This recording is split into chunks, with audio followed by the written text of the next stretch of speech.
സൈറാസ് tasty ഫുഡ്സിലേക്ക് എല്ലാവർക്കും സ്വാഗതം. ഞാനിന്ന് ഈസി ആയിട്ട് ഉണ്ടാക്കാൻ പറ്റുന്നൊരു ഗ്രീൻ ചിക്കൻ കറിയുടെ റെസിപ്പിയാണ് ചെയ്യണത്. അപ്പോൾ നമുക്ക് വീഡിയോയിലേക്ക് പോകാം.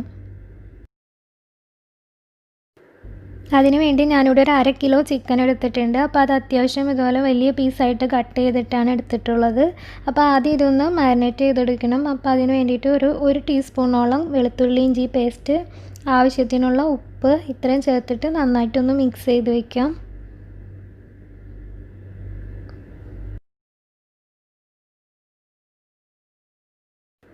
ഇപ്പോൾ നന്നായിട്ട് മിക്സ് ആക്കിയിട്ടുണ്ട്. ഇനി ഇത് നമുക്കൊന്ന് മാറ്റി വയ്ക്കാം. ഇനി ഇതിലേക്ക് വേണ്ട ഗ്രീൻ പേസ്റ്റ് റെഡിയാക്കി എടുക്കണം. അപ്പോൾ അതിന് വേണ്ടി ഞാനിവിടെ ഒരു മിക്സിയുടെ ജാർ എടുത്തിട്ടുണ്ട്. അപ്പോൾ അതിലേക്ക് ഒരു പിടിയോളം പുതിനയില, ഒരു പിടിയോളം മല്ലിയില, ഇനി എരിവിന് ആവശ്യത്തിന് 3 പച്ചമുളക്. ഞാനിവിടെ അത്യാവശ്യം എരിവുള്ള പച്ചമുളകാണ് ചേർക്കുന്നത്.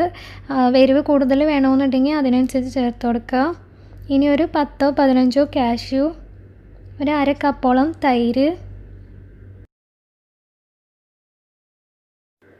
ഇത്രയും ചേർത്തിട്ട് ഇത് നന്നായിട്ട് പേസ്റ്റ് ആക്കി എടുക്കണം. എന്നിട്ട് ഇതൊന്ന് മാറ്റി വയ്ക്കാം. ഇനി ഇത് റെഡിയാക്കി എടുക്കാനായിട്ട് ഞാനിവിടെ ഒരു പാൻ ചൂടാക്കാൻ വെച്ചിട്ടുണ്ട്. അപ്പോൾ അതിലേക്ക് ഓയിൽ വെച്ച് കൊടുക്കാം.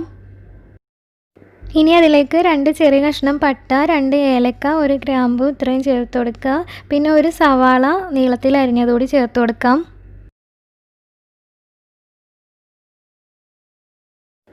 പെട്ടെന്ന് വഴറ്റി കിട്ടാനായിട്ട് കുറച്ച് ഉപ്പും കൂടി ചേർത്ത് കൊടുക്കാം.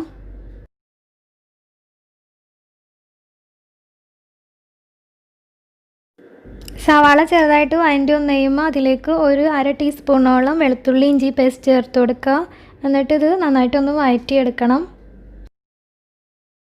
ഇപ്പോൾ സവാളയൊക്കെ നന്നായിട്ട് വഴറ്റി വന്നിട്ടുണ്ട്. ഇനി ഇതിലേക്കുള്ള പൊടികൾ ചേർത്ത് കൊടുക്കാം. 1/4 ടീസ്പൂണോളം മഞ്ഞൾപ്പൊടി, 1/2 ടീസ്പൂൺ ഗരം മസാല, 1/2 ടീസ്പൂണോളം മല്ലിപ്പൊടി ഇത്രയും ചേർത്തിട്ട് ഇത് നന്നായിട്ടൊന്ന് മിക്സ് ചെയ്തെടുക്കണം.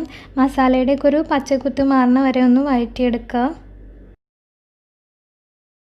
ഇനി ഇതിലേക്ക് നേരത്തെ റെഡിയാക്കി വെച്ചിട്ടുള്ള ചിക്കൻ ചേർത്ത് കൊടുക്കാം. എന്നിട്ട് ഈ മസാലയൊക്കെ നന്നായിട്ട് ചിക്കനിൽ പിടിക്കുന്ന രീതിയിൽ മിക്സ് ചെയ്തെടുക്കുക.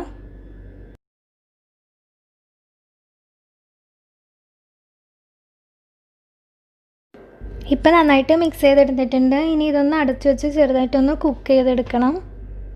ഇനി നമുക്കിതൊന്ന് തുറന്നു നോക്കാം. ഇപ്പം ചിക്കനൊക്കെ ഒന്ന് കുക്കായി വന്നിട്ടുണ്ട്. മസാലയൊക്കെ ചിക്കനിലേക്ക് പിടിച്ച് വന്നിട്ടുണ്ട്. ഇനി നമുക്ക് നേരത്തെ റെഡിയാക്കി വെച്ചിട്ടുള്ള മല്ലിയിലയുടെ ഒക്കെ പേസ്റ്റ് ചേർത്ത് കൊടുക്കാം. എന്നിട്ട് നന്നായിട്ട് മിക്സ് ചെയ്തെടുക്കുക. നന്നായിട്ട് മിക്സ് ചെയ്തതിന് ശേഷം ഇതൊന്ന് അടച്ചു വെച്ച് വേവിച്ചെടുക്കണം. നമ്മളിതിലേക്ക് ഒട്ടും തന്നെ വെള്ളം ചേർത്ത് കൊടുക്കണില്ല. ചിക്കനിൽ നിന്ന് തന്നെ പാകത്തിന് വെള്ളം ഇറങ്ങിയിട്ട് അത് വെന്ത് കിട്ടും.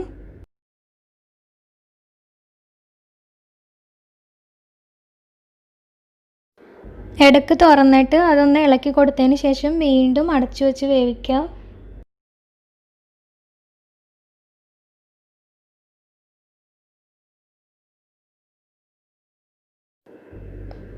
ഇപ്പം നമ്മുടെ ചിക്കനൊക്കെ പാകത്തിന് വെന്ത് വന്നിട്ടുണ്ട്. ഗ്രേവിയൊക്കെ ഒരു തിക്കായിട്ട് വന്നിട്ടുണ്ട്.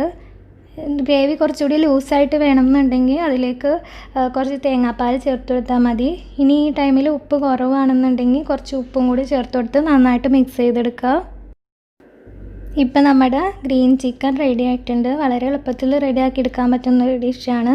പൊറോട്ടയ്ക്കും ചപ്പാത്തിക്കും ഫ്രൈഡ് റൈസിനും എല്ലാത്തിൻ്റെയും കൂടെ നല്ലൊരു കോമ്പിനേഷനാണ്. അപ്പോൾ ഇതുപോലെ ട്രൈ ചെയ്യാത്തവരുണ്ടെങ്കിൽ ഒന്ന് ട്രൈ ചെയ്ത് നോക്കുക.